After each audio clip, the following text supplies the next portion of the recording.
mwenyekiti chipukizi mkoa wa Mwanza Elili Shanila David. Tusimame wote anapoingia.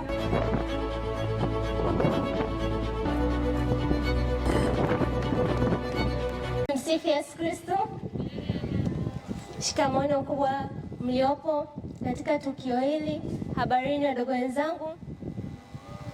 Habarini wadogo wenzangu. Kwa majina naitwa Elili Shanila David, ni mwenyekiti chipukizi CCM mkoa wa Mwanza. Kwanza kabisa ningependa kuwakaribisha katika tukio hili. Hii foundation yenye malengo ya kulinda watoto, kuwainua kina mama.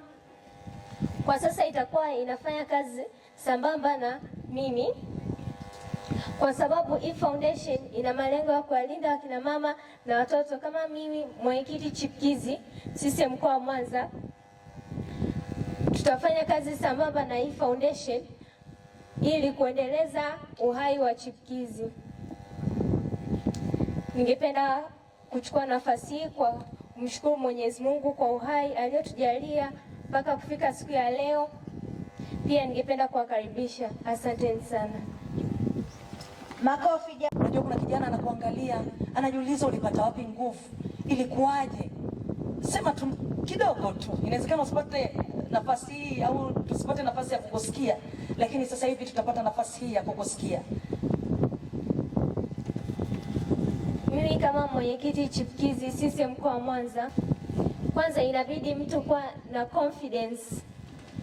Yaani kitu unachokitamani sio kukificha ndani yako, kukiendeleza.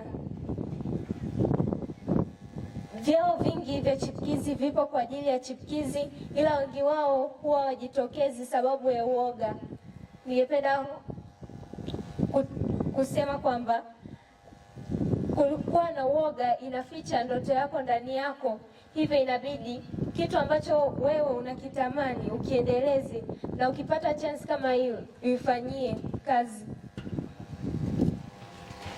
Makofi mengi, makofi mengi, makofi mengi kwa mwenyekiti chipukizi. Ametuambia kwamba ili uweze kusimama, kwanza kabisa usiwe na hofu, usiwe na woga. Jitambue, tambua ulichokibeba, alafu kitoe nje. Ukiwa na hofu akiwezi kutoka nje. Na Mungu akubariki sana mwenyekiti chipukizi, Mungu akubariki sana.